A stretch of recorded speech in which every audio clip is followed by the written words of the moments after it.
Buenas tardes. Señor vicedirector, señor vicesecretario, señores académicos, señoras y señores. En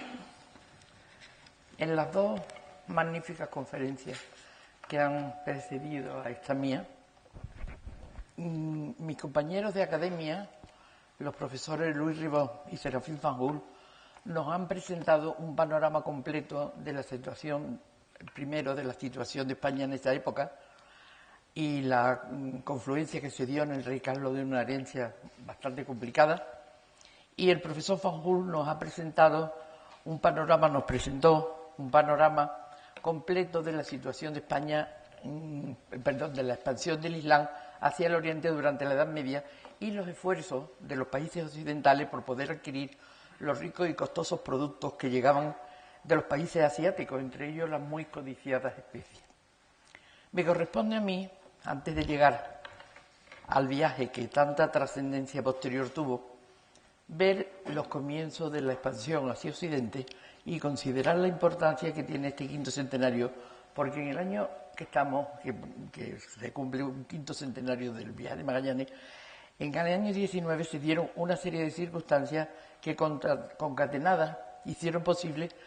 que el viaje de Magallanes Elcano tomara unas dimensiones que no hubieran sido iguales sin estos acontecimientos. En 1519, un joven rey que había heredado los reinos de Castilla, Aragón y Navarra 2 años antes, fue elegido, había llegado a España 2 años antes, fue elegido en el año 19 emperador del Sacro Imperio Romano Germánico. Poco después se fundan las ciudades de Veracruz y Panamá y la expedición a la especiería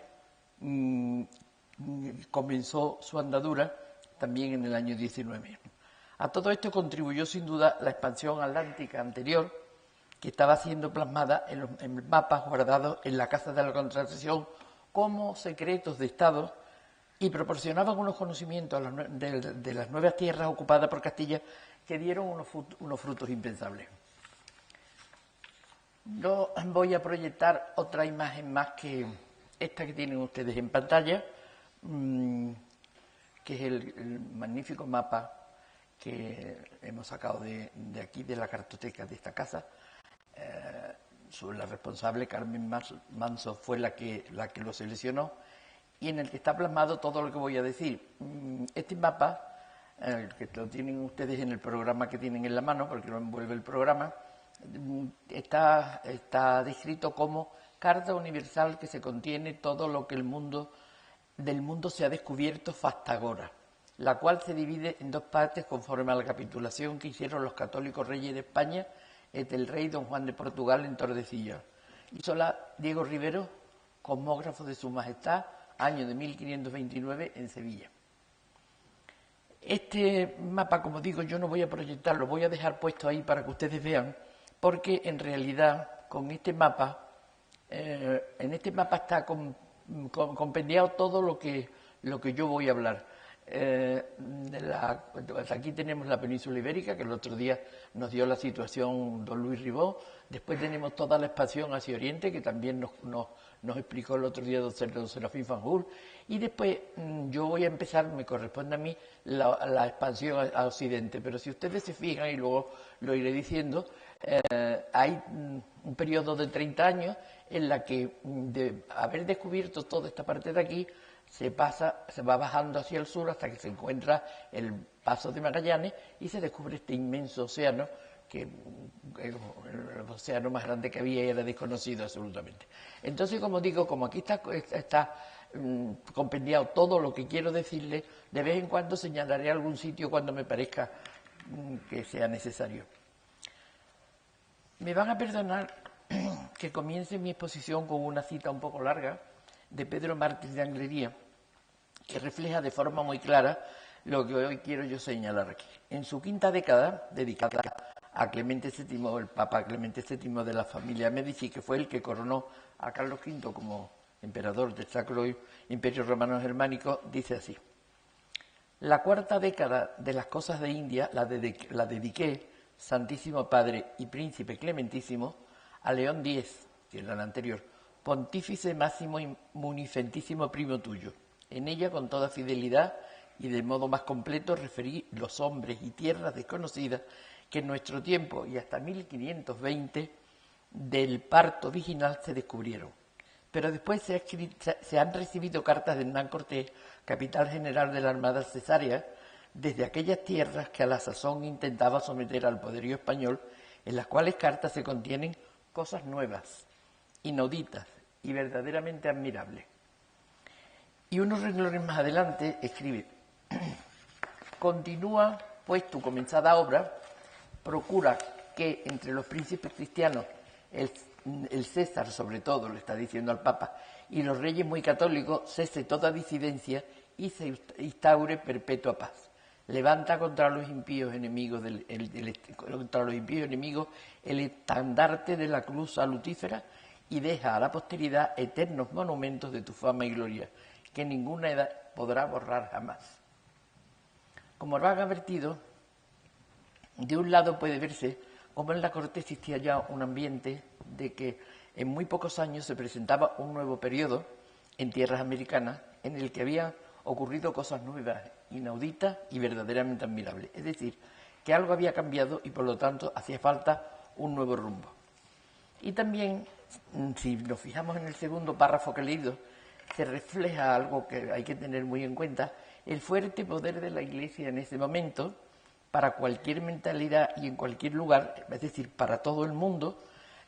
Cuando le dice levanta contra los enemigos, contra los impíos enemigos, el estandarte de la cruz salutífera, hay que ponerse en esa mentalidad del momento. Y además hay que tener en cuenta que el que escribe estas líneas, que es Pedro Martínez de Anglería, era un humanista formado y convencido, un adelantado en su época, con lo que ello significa de persona avanzada y moderna, y además era un personaje que había nacido en Italia. La fuerza de la Iglesia y el papado en ese momento y en todo el anterior era indiscutible e impensable en una mentalidad actual, pero porque la fuerza de la cruz, la fama y la gloria, eran los ideales y valores que imperaban en la civilización cristiana y que estaban por encima de todo lo demás. Una mentalidad en la que hay que penetrar para entender los hechos de este momento. Si no nos ponemos en esa mentalidad, es imposible entender los hechos, no solamente estos que yo voy a hablar, sino en general. No se puede comprender la historia si no se pone una en el momento. En un tiempo en que lo italiano atrapa a los literatos del Renacimiento español y en que lo clásico italiano iban de la mano,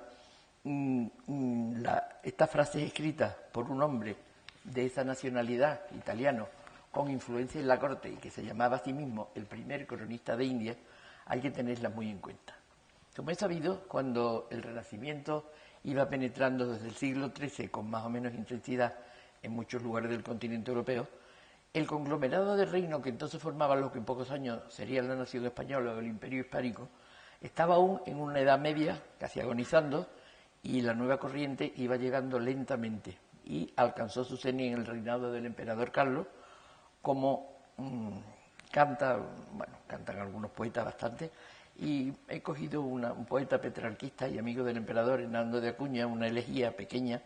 que le dedica al final de la vida del emperador y resalta sus dotes mesiánicas y lo compara con Carlomagno, es decir, muy de la época, comparar con los personajes clásicos, y le dice: invictísimo César, cuyo nombre el del antiguo Carlos renovado, al sonido del cual tiemble y se asombre la tierra, el mar y todo lo creado. En nuestro país,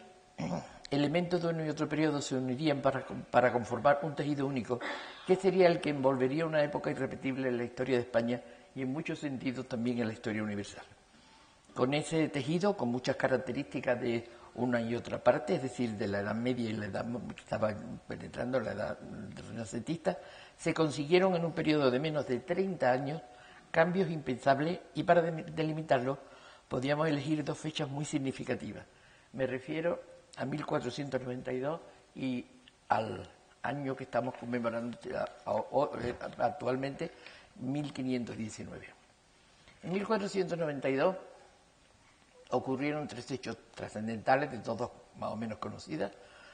además de algunos que influyeron en tono menor, que cambiaron la visión de España y comenzaron a cambiar también la del mundo. Los reyes católicos terminan, después de una larga contienda, con el antiguo reino de Al-Ándalus, que se resistía en el reino nazarí, con lo que esto significaba para el mundo árabe. los mismos monarcas autorizan y financian un viaje en busca de las Islas de la Especia a un desconocido genovés que les aseguraba que podría llegar a ella viajando hacia Occidente. El 3 de agosto, 3 pequeñas naos parten del puerto de Palos, junto al convento de las Rábilas, y llegarían a lo que luego se llamó Mundo Nuevo. Pocos días después, el 18 del mismo mes de agosto, Elio Antonio de Nebrija sacó de las recientes prensas su gramática castellana, primera de las gramáticas en lengua romance que serviría de modelo a todas las demás, y que sería el cimiento del actual español, lengua que se ha convertido en la lengua más hablada del planeta, superando ya a la siempre preponderante lengua inglesa, y creo que también, si no la ha superado, está casi superándola al chino mandarín.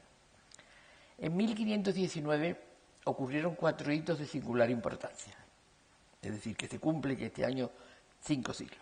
Hechos no menos importantes para la historia de España y también la del mundo. El 21 de abril, Cortés llega a México y cambia los cimientos de lo que hasta entonces había sido la colonización española en América, que dejó de ser tal colonización para convertirse en un proceso de hispanización. El 12 de enero, que había muerto el emperador Maximiliano, y el 28 de junio, su nieto Carlos I de España es elegido en Frankfurt emperador del Sacro Imperio Romano Germánico. El 18 de agosto, Pedro Arias Dávila funda Panamá y abre sin pensarlo una vía hacia el Perú, que más tarde sería la base más importante del imperio hispano ultramarino. 8 días antes de que esto ocurriera, Magallanes, con una pequeña flota de 5 barcos, parte de Sevilla para conseguir el paso tan buscado a un mar ya incorporado a la corona castellana para llegar a las Islas de la Especería, es decir, el proyecto que años antes Colón había propuesto a los reyes católicos. Ambos proyectos, el de Colón y el de Magallanes, tuvieron consecuencias inesperadas para ambos y para el mundo. Colón, que no pudo alcanzar su sueño ni cumplir lo que había prometido para conseguir las ventajosas capitulaciones de Santa Fe, descubrió para Occidente un mundo nuevo. Magallanes consiguió descubrir el paso, pero no llegó a las Islas de la Especería, murió antes en Filipinas, y el que era un oscuro maestre cuando la flota salió al mar, Juan Sebastián Elcano, consiguió sin proponérselo y por huir de los portugueses para volver a España, circunnavegar la tierra. 3 hechos de una enorme trascendencia que convulsionaron Occidente en menos de 30 años y que obligaron a unos cambios rápidos y enérgicos y que crearon situaciones nada fáciles. De los acontecimientos, bueno, aquí les quiero hacer un inciso para decirles explicarle un poco sobre el mapa lo que acabo de decir. Tengan ustedes en cuenta que en 1492 y después hasta 1504 Colón hace 4 viajes a las Antillas, descubre Santo Domingo, descubre Cuba, descubre todas las Antillas y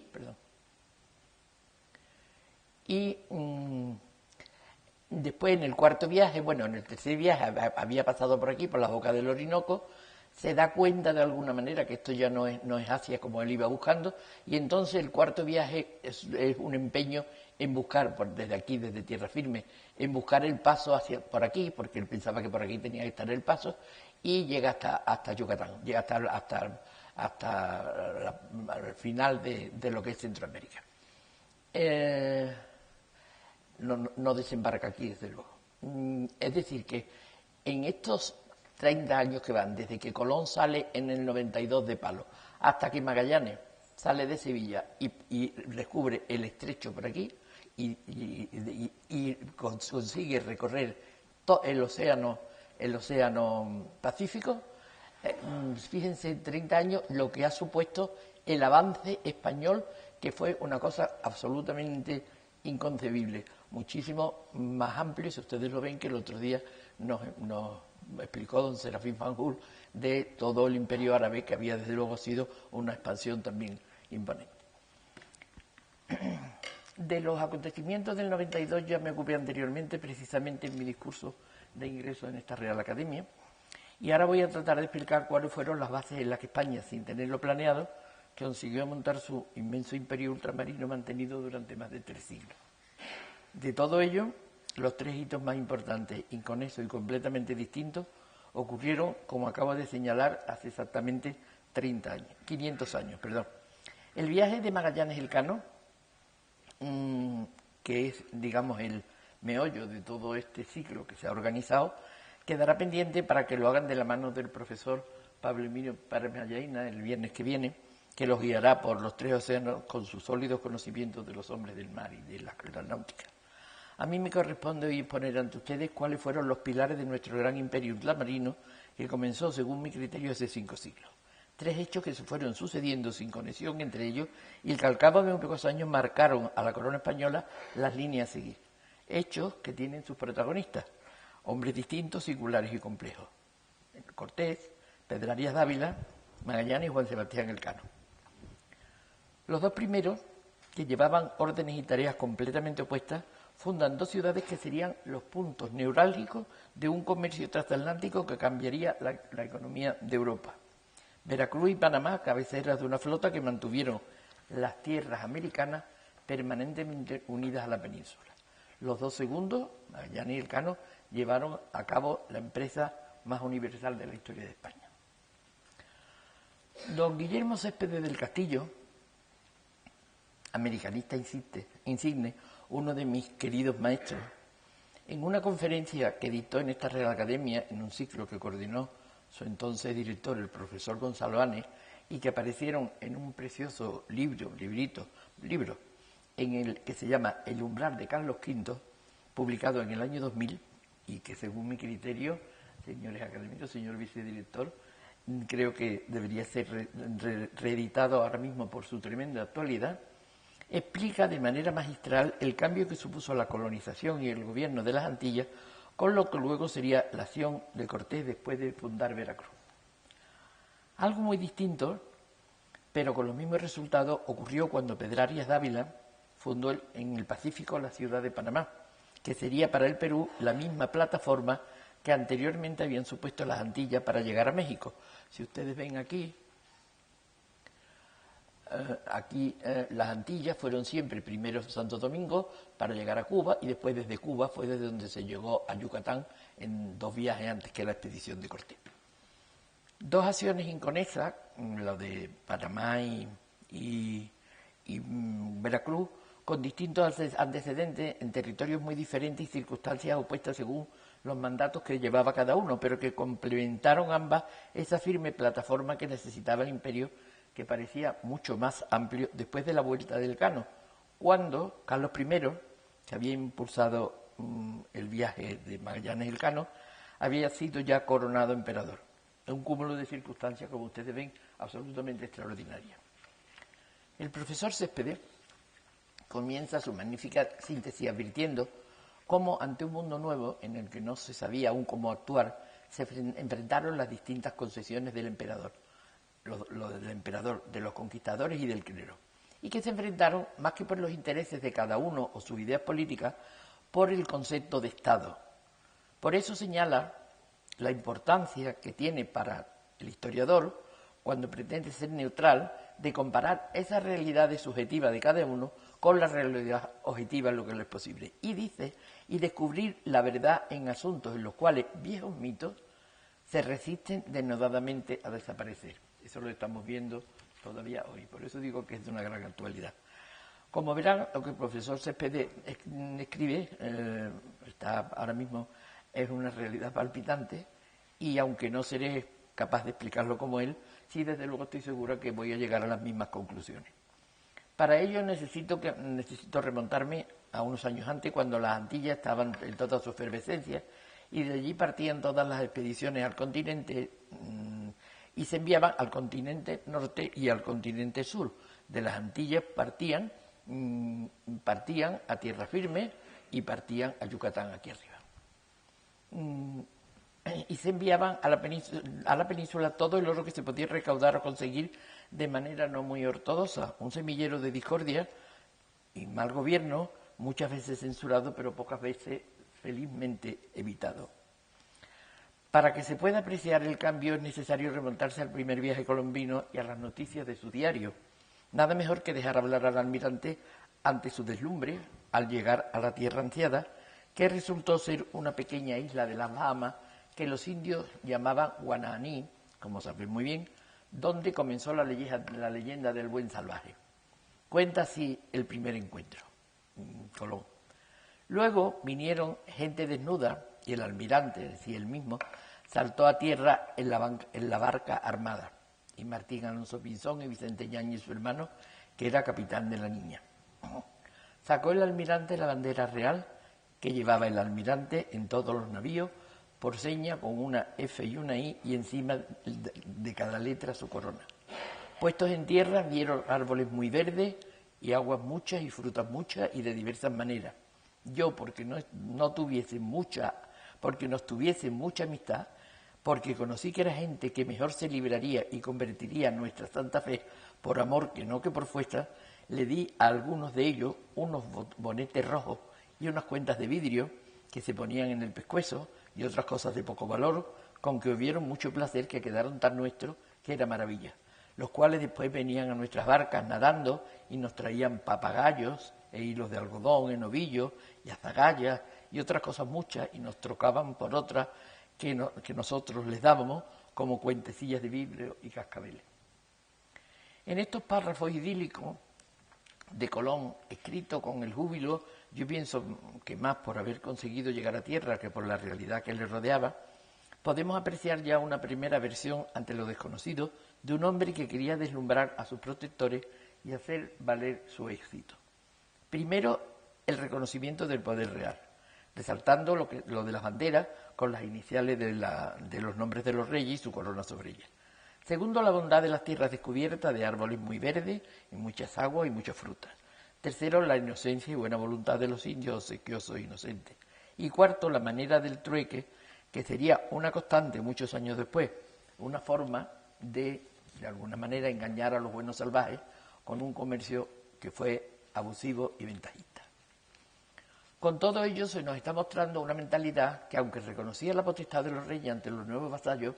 las ideas, las acciones y las decisiones que había que tomar ante los desconocidos la estaba implantando, en este caso, en las Antillas, un hombre de empresa, marino y descubridor. Y por eso presentaba unas tierras dignas de los privilegios que había conseguido y unos buenos e inocentes salvajes a los que se podía imponer la fe de los descubridores y en los que se podía comerciar con ventaja. Esa fue durante bastante tiempo en las Antillas la ley de los que en ellas gobernaron, a pesar de las advertencias sobre el buen trato a los indios que la corona recomendaba constantemente. En el mundo antillano, un espacio totalmente desconocido en todos los sentidos, se puede observar durante mucho tiempo lo que fueron los primeros años de la llegada al Nuevo Mundo de los europeos. Para los españoles, la cruzada contra el infiel no había terminado y las hazañas militares se comparaban con las de la Reconquista. Por eso se resucitaron cabalgadas, rescate, encomiendas, costumbres todas ellas medievales que habían configurado la sociedad castellana. Cuando la noticia de los malos tratos a los indios llegaron a la corte, se produjeron, como todo el mundo sabe, una serie de debates sobre si era justo o no la invasión de sus territorios. Debates que dieron lugar primero a las leyes de Burgos, fueron posteriores a lo que estoy hablando, y luego las leyes nuevas, también posteriores, ambas de protección a los indios ante la codicia de los descubridores. En definitiva, se puso en cuestión todo lo que estaba ocurriendo en un mundo, como digo, totalmente desconocido, cuyo rumbo, al contrario de lo que había ocurrido en el mar, Colón no había sabido fijar. Era comprensible hasta cierto punto en una persona que, además de buen marino, era un empresario y un hombre ambicioso que se aferraba a los desmesurados privilegios que le habían sido concedidos en la capitulación de Santa Fe. Pero la realidad era otra. Aquellas tierras no eran las Indias prometidas por él, y los indios taínos, o indios de razón, como les llamaron, no eran aquellos buenos salvajes que Colón describía, que acogieron bien a los europeos, pues, cuando en un momento los acogieron bien, porque creyeron que podían protegerlos de los caribes o indios de guerra. Los indios caribes, que se hallaban en proceso de expansión desde las pequeñas Antillas, resistieron duramente a los europeos, que intentaron exterminarlos porque creyeron que luchando contra ellos, eran antropófagos y acababan con los taínos, ayudaban a los taínos. Pero el mito del buen salvaje comenzó a diluirse en la mentalidad de los conquistadores, porque llegó un momento en que el trabajo a que eran sometidos los buenos y dóciles taínos por los buscadores de oro en los ríos tampoco fue aceptado y se rebelaban y huían. Mentalidades contrapuestas, claro, estamos hablando de una economía de subsistencia y una economía monetaria que no podían entenderse. Y sucedió lo que nunca se pensó y probablemente no se deseó: captura y maltrato de los huidos para obligarlos a trabajar, rebelión indígena y matanza de los colonos blancos, matanza de indios rebeldes como castigo ejemplar, esclavitud de los indios rebeldes por atacar sin motivo a los europeos, y sobre todo hundimientos físicos y psicológicos de los nativos por hambre, por desesperación, por enfermedades desconocidas, de virus transportados por los europeos a los que no eran inmunes, así también como enfermedades ocasionadas por contaminación de toda especie en agua y lugares en los que se le concentraba para trabajar. Una situación que planteaba serios problemas morales y éticos y que puso por primera vez en público Fray Antonio de Montesinos en 1511 y que se reflejó en los debates desarrollados en la corte a los que ya he hecho alusión, en los que se discutió sin reparo el aspecto jurídico de los justos títulos, algo inédito que nunca antes se había planteado. Debates necesarios a consecuencia del gobierno de los Colón y los seguidores suyos, y también los que no eran seguidores de él, cuya mentalidad era diametralmente contraria a la de la corona y, por supuesto, a la del clero. Son estos los momentos de tanteos y ensayos, como lo llamó el profesor Morales Padrón, cuyos abusos e intrigas en la corte están muy bien descritos en un libro tan antiguo como clásico. Me estoy refiriendo a la monumental biografía, sin terminar, de Bartolomé de las Casas, que escribió don Manuel Jiménez Fernández, de los que hay 2 tomos, y que puede incurrir en ciertas ocasiones en exageraciones parecidas al dominico que biografiaba, del que era un gran admirador, pero que presenta con todo detalle el semillero de discordias y abusos que las Antillas se dieron en esos primeros años, empleándose recursos medievales que se habían empleado en la guerra contra los musulmanes. Se resucitan, como ya he dicho antes, y se ponen en práctica algunos términos ya desterrados, como la guerra justa, la encomienda, los rescates. El rescate era el cambio, era la forma de comerciar entonces, entradas o cabalgadas, o compañías o compañías. Estas últimas formadas por empresarios y colonos. Las Casas, siempre tan irónico, llamaba con sorna a los expedicionarios de Cortés la Santa Compañía. En la corte castellana, siempre repleta de clérigos, se tomaron diversas medidas para acabar con los abusos. Durante la regencia de Cisneros, el cardenal envió a 3 frailes jerónimos para que les enviaran informes completos sobre la verdad de aquel mundo y para que sentaran las bases de una nueva política basada en la equidad y la justicia. Fracasaron los jerónimos, por muchos motivos que ahora no puedo explicar, pero los nuevos métodos en un terreno desconocido eran imparables. Hombres, eran los que estaban allí ejerciendo su autoridad, eran hombres arrojados y sedientos de riqueza. Se adentraron en paisajes imposibles, adoptaron su vestimenta y armas al terreno, buscaron los mitos que creían que ya existían y que el otro día también todavía existían, que lo explicó también el otro día el profesor Fanjul. Y sobre todo lo que buscaban era oro. Pero lo que no dudaron en aprovechar su superioridad técnica guerrera, como eran las armas y los animales que llevaban, como también es muy conocido, el caballo o el perro eran desconocidos para las poblaciones indígenas. Según Céspedes, el profesor Céspedes, que al que estoy aludiendo y que en realidad me ha inspirado estas líneas, la zona circuncaribe, lugar de aclimatación y entrenamiento, es lo mismo que había dicho, que dice Morales Padrón, aclimatación y ensayo, de los primeros emigrantes europeos, había así forjado en no más de 25 años a los que iban a ser líderes de la conquista o los más eficaces de sus seguidores. Hombres, dice Céspedes, y lo digo entrecomillado, lo leo, hombres todos capaces de ir más allá de la pura y brutal codicia, de utilizarla como base para empresas políticas de largo alcance y demostrar en el desarrollo de las mismas esa extraordinaria mezcla de feroz energía y de inteligente moderación que iba a ser el rasgo más admirable de los conquistadores. Yo creo que es una frase que describe perfectamente a estos hombres, que desde luego, como digo, el profesor Céspedes, los que lo conocieron y los que lean su obra, no es un hombre absolutamente nada sospechoso de admitir la leyenda rosada, es decir, que no era un hombre de admitir leyenda rosada, que se puede pensar que en esa época que él escribía se practicaba. En este mundo de ensayos, desmanes y problemas sociales de todo tipo existió también una fuerte división política entre los partidarios de los Colón y los que defendían las órdenes que llegaban de Castilla, que según Jiménez Fernández se enfrentaban por cuestiones o accidentales o en cuestiones que podían ser circunstanciales, pero que coincidían entre ellos, aunque fueran enemigos, esencialmente en aspiraciones personales y de grupo, en lo que más tarde se llamó criollismo, es decir, en defender su estatus en un mundo que ellos estaban creando y en el que querían jugar el papel que estaban seguros que les correspondía. Por eso coincidían no solo en el terreno económico, aunque fueran enemigos políticos, sino también en el terreno muchas veces eclesiástico, para evitar que aquellos territorios siguieran siendo una mera factoría de explotación manejada por distintos funcionarios gubernamentales. En este criollismo temprano, el profesor Jiménez Fernández observa también rasgos de neofeudalismo, que como ideal de organización social, por supuesto, que es lo que más tarde intentó implantar Hernán Cortés en el continente y que le sirvió que lo desposeyeran de su cargo. Según esta mentalidad se comienza a dar prioridad a los sembrados de tierra, a la fundación de ciudades, a la creación de obispados, se intenta aumentar la población y ante la caída de la población india se ensaya la importación, y perdonen que emplee esta palabra, pero es que era la palabra que se empleaba,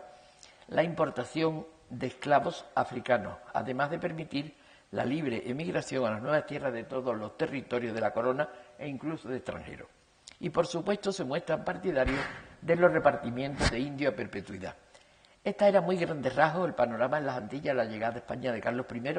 para hacerse cargo de la corona de Castilla, Aragón y el reino de Navarra. Pero en las tierras continentales, sus antecesores, sobre todo el rey Fernando, su abuelo, hombre experto en política en territorios a larga distancia, había ido organizando otro tipo de actuación más controladora y avanzada. Los numerosos viajes permitidos a partir de 1500, apoyados por los reyes para buscar el paso de la especería, cuyo principal éxito fue geográfico, dio lugar a una serie de expediciones hacia el continente que llevaron noticias de nuevas tierras, nuevas riquezas y nuevas posibilidades. Estos viajes que se hicieron a partir de 1499, estuvieron desde que Colón descubrió la isla Margarita y la desembocadura del Orinoco, pues estos viajes se hicieron por toda la costa norte del continente sudamericano y descubrieron toda esta parte, hasta que, por eso Colón en el año 4, en el último de sus viajes, llegó hasta aquí, porque quería seguir los mismos descubrimientos que se habían hecho a partir de 1499. Cuando se decide la penetración y el asentamiento en las nuevas tierras continentales, todo había cambiado y todo se intentó hacer de forma arreglada en lo que era posible en otra nueva realidad desconocida. Se ensayó una fórmula mixta de empresa privada regulada por la corona, que mediante una capitulación concedía a un personaje territorios que deberían estar arreglados por instrucciones regias para poblar en algunos casos y en otros para organizar expediciones de rescate. Lo más llamativo y trascendental de todo este periodo fue el descubrimiento y la toma de posesión del llamado Mar del Sur por Vasco Núñez de Balboa, que llevó a cabo una política de pacificación y acercamiento a los caciques indios y pudo cruzar esa tierra infranqueable que forma el Istmo de Panamá.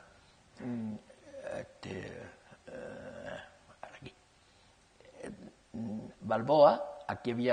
en el Golfo del Darién,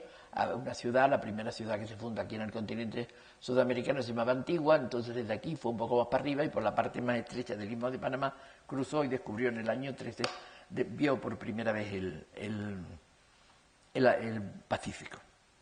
Ello conduce a un periodo muy interesante en el que la corte tiene claro dos distintos panoramas de gran alcance. Primero, había que buscar el paso, que se estaba buscando desde antes, a ese nuevo océano que ya se conocía, no era solo presentido, si se quería llegar a la especiería por el espacio concedido a España. Porque claro, aquí se ven también en este mapa, que es completísimo, se ven las dos líneas de Tordesillas,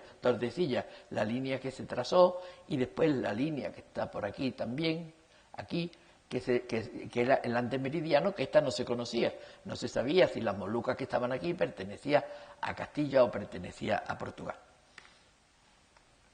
Y, como digo, había que buscar el paso al nuevo océano, si se quería llegar a la especería por el espacio concedido a España. Y segundo, a la empresa de terra firme no se podía quedar en manos de un joven aventurero, por mucho carisma que tuviera. Me estoy refiriendo a Balboa. Los nuevos viajes de Solís, que llegó hasta Solís en el último de sus viajes en el año 13, llegó hasta aquí, hasta el Río de la Plata, la parte de aquí. Y el nombramiento como gobernador de Arias Dávila era que era un soldado importante de una noble familia segoviana y de toda la confianza de don Fernando, que partió también de Sevilla con una importante flota, fueron la respuesta al nuevo panorama que se presentaba. La consecuencia inmediata es el hecho de que cuando Pedrarias llega al Istmo en 1514, estoy hablando de la época de don Fernando, en 1514 la fase experimental de los primeros años pasa a una nueva etapa. Pedrarias lleva plenos poderes reales, ya que su cargo equivale al que luego ostentarían los virreyes. Era alter ego del rey y sus instrucciones regias son muy claras. La principal misión que se le encarga a la corona es fundar ciudades para organizar el territorio bajo su mando, asegurar la conquista y ampliar las exploraciones. Es interesante señalar que Pedrarias fue el primero en recibir órdenes precisas por parte de la corona para fundar ciudades en el continente. Las anteriores ciudades que se habían fundado fueron asentamientos más o menos permitidos y reglados por unos requerimientos sin sentido, y las que se habían fundado bajo las órdenes de la corona fueron sin un modelo premeditado. A partir de entonces ya llevan un modelo y todos llevan los mismos mandatos. Nos encontramos, incluso el diseño de las ciudades. Nos encontramos pues ya en 1515 con un panorama distinto, como ya he dicho, y nos centramos en la ciudad de San Cristóbal de La Habana. San Cristóbal de La Habana, aquí se ve muy pequeña, me parece que hay una diapositiva que acerca el... Sí. Lo apagué. Aquí está. Aquí ven ustedes Cuba. San Cristóbal de La Habana, que estaba aquí, pasa en el año 19, pasa al norte. Entonces, en la ciudad de La Habana, en este momento todavía, en el año 19 pasa al norte, pero en este momento todavía estaba en el sur, estaba aquí, y era gobernador de ella Diego Velázquez de Cuéllar, perteneciente a una familia que había servido desde muy antiguo a los reyes castellanos. Había llegado a Santo Domingo en el segundo viaje de Colón y, ayudado por Fonseca y por Nicolás de Obando, intervino activamente en la pacificación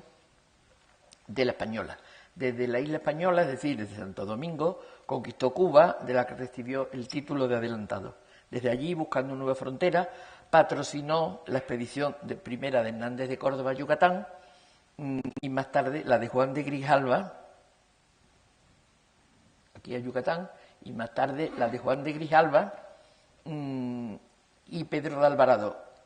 a las tierras continentales mexicanas. Fueron años de que se produjeron un gran regocijo en Cuba, porque Grijalva volvió con la noticia de la importancia de las nuevas tierras, ricas en oro y en hombre. Y en 1518 Diego Velázquez organizó una tercera expedición en la que puso como capitán a Hernán Cortés, que fue partícipe de una parte también de la expedición. Como pueden ver, una época trepidante en la que se organizan expediciones sin tregua a uno y otro lado del Atlántico. Era el mismo momento en que se estaba organizando también la expedición de Magallanes, en el año 18. La situación, por lo tanto, era completamente distinta. Nos encontramos con dos expediciones más o menos regladas, ajenas por completo a los Colón, que se creían con derecho a todos los territorios descubiertos, organizadas una directamente en la corte y otra por el gobernador de una isla antillana, en el que el rey había depositado su mando, y preparadas también con fines distintos. La de Pedrarias, para poblar, pacificar y fundar ciudades en tierra firme. La de Velázquez y Cortés, para rescatar con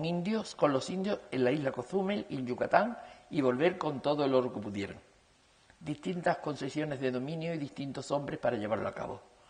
Cortés, que tenía una formación universitaria y una serie de conocimientos jurídicos y estratégicos, él era secretario del Ayuntamiento de San Cristóbal de La Habana y ejerció mucho tiempo como tal, y como digo, tenían una serie de conocimientos de los que los demás habían carecido. Los conquistadores, pudo cambiar todo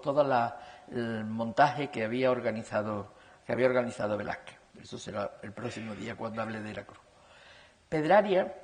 al que se le denomina la ira de Dios, sobrenombre por el que se conoce porque es el hombre que la leyenda más negra pesa sobre él siempre y ha pasado a la historia como el más cruel conquistador, el clásico antihéroe, ejecutor de Balboa y maltratador de indios. Parece que recientemente algunos historiadores, como el panameño Carlos Manuel Gasteazoro, María del Carmen Mena, una compañera mía de Sevilla, o Betami Aran, que también está trabajando en Sevilla en la Olavide, estaban reivindicando su figura. Cortés, en cambio, pasó a la historia, sobre todo a la historia del XIX, como héroe gracias a una leyenda en la que tiene mucho que ver, desde luego, su pluma y sus famosas cartas de relación. Pero en México, donde él quiso ser enterrado, y donde sus restos reposan bajo una pequeña lápida en un rincón olvidado de la vieja iglesia de Jesús Nazareno, cerca de la catedral, después de haber sido inhumano en distintas épocas y en distintas ocasiones, inhumados,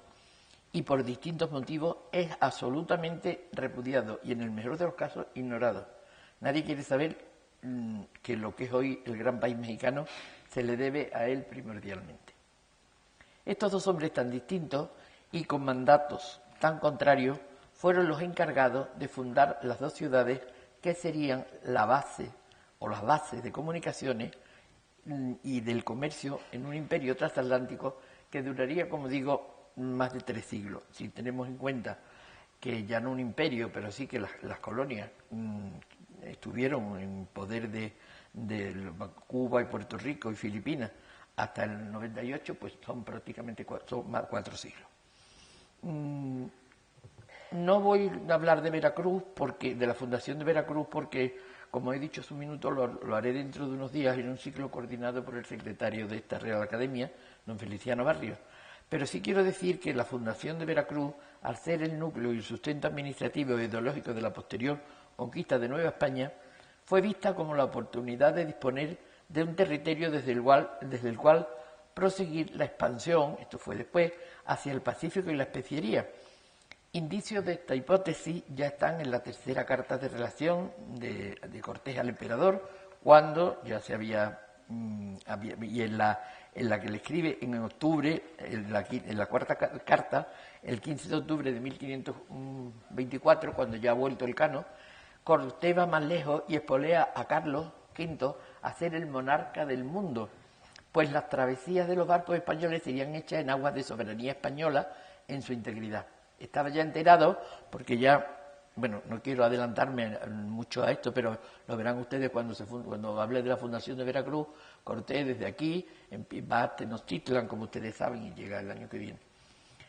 Que desde luego podemos prepararnos porque vamos a tener críticas por todas partes. Como digo, ya estaba enterado de la hazaña náutica española que le dio la posibilidad de pensar en más altas empresas. Pero Cortés, más que un empresario comercial, tenía en mente establecer un control territorial de carácter militar y político en aquella tierra de los confines del Pacífico. Un pensamiento que ya había dejado meridianamente claro al emperador en su carta de relación escrita en el 25, solo 2 años después del viaje de Magallanes y Elcano. Le dice: y si vuestra majestad fuese servido de me mandar conceder las mercedes que en cierta capitulación envié a suplicar se me hicieran cerca de este descubrimiento, es decir, está pidiendo como siempre, yo me ofrezco a descubrir por aquí toda la especería y otras islas, si hubiese arca de Maluco a Malaca y de China, y aún a dar tal orden que vuestra majestad no haya la especería por vía de rescate, es decir, por vía de comercio, como la ha del rey de Portugal, sino que la tenga por cosa propia y los naturales de aquellas islas le reconozcan y sirvan como su rey y señor natural. Es decir, que lo que quería era tomar posesión de las Molucas y que el rey que quedaran bajo la corona española. Sobre Panamá, y voy terminando, sí quisiera decir algo porque fue el resultado de un proceso fundador y colonizador que inició Balboa en tierra firme en el año 11 y consecuencia de la exploración del Istmo Central, en la que se revelan las distancias entre ambos mares por su parte más estrecha. A partir de entonces, el Istmo aparece como eje para la expansión hacia el centro y Suramérica y para la interconexión entre el Pacífico y España, según la opinión del historiador panameño Alfredo Castillero, un gran historiador que además es correspondiente de esta casa. Siguiendo sus trabajos, sus últimos trabajos que ha hecho con motivo de la fundación, el 5º centenario de la fundación de Panamá, puedo afirmar que en 1519 Pedraria decidió fundar Panamá a orillas del Pacífico pese a la oposición de muchos de sus hombres que temían quedar aislados en un lugar de difícil acceso, como era en realidad, todavía desconocidos y carentes de camino, a donde cualquier carga podía demorar mucho más el tiempo en llegar si es que llegaba o llegar estropeada e inservible. No fue, por tanto, la fundación de Panamá una decisión fácil ni reflexiva y mucho menos espontánea, y debieron confluir varios factores clave para que finalmente se escogiera el sitio donde se fundó. Para empezar, la corona le había dado órdenes precisas a Pedraria de que fundara ciudades en el Istmo para la comunicación entre ambos mares. Esta misión era absolutamente prioritaria. Como ustedes ven aquí también, voy a darle a la otra.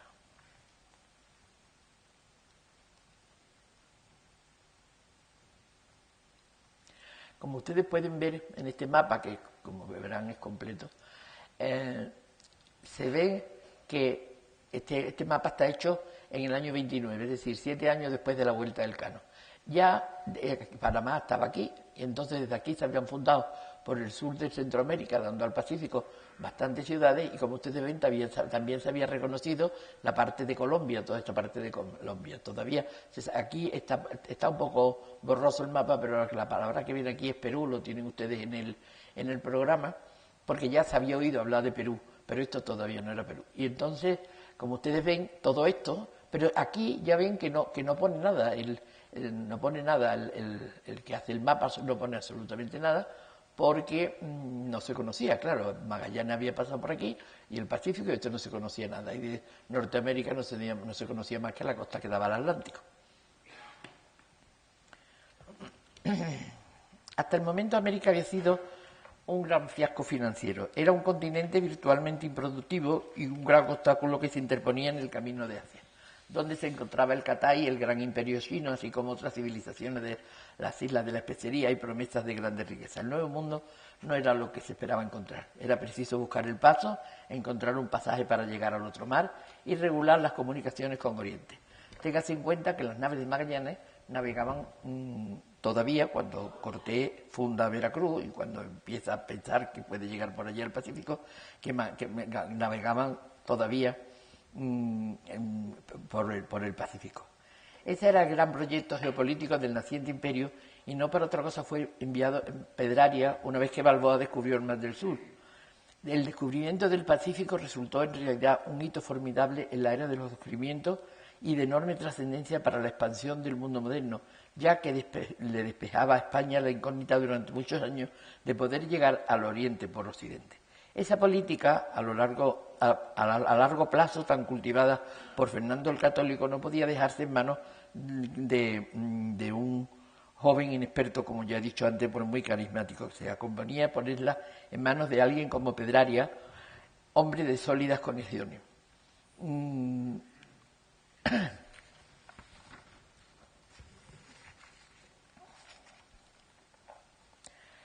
Los conquistadores no fueron, y ya con esto sí que termino, con capitalistas modernos con ideas de desarrollo económico, sino, como dice Céspedes del Castillo en el trabajo que vengo citando todo el tiempo, fueron herederos directos, y lo digo también transcrito, entrecomillado, herederos directos de una tradición de frontera medieval en la que el objetivo primario era poblar, plantar semillas, criar alemanes domésticos, trabajo duro para disfrutar de la vida, pero no vivir para trabajar. Junto a la sed de oro aparece el hambre de tierra, la ambición de ser propietario rural.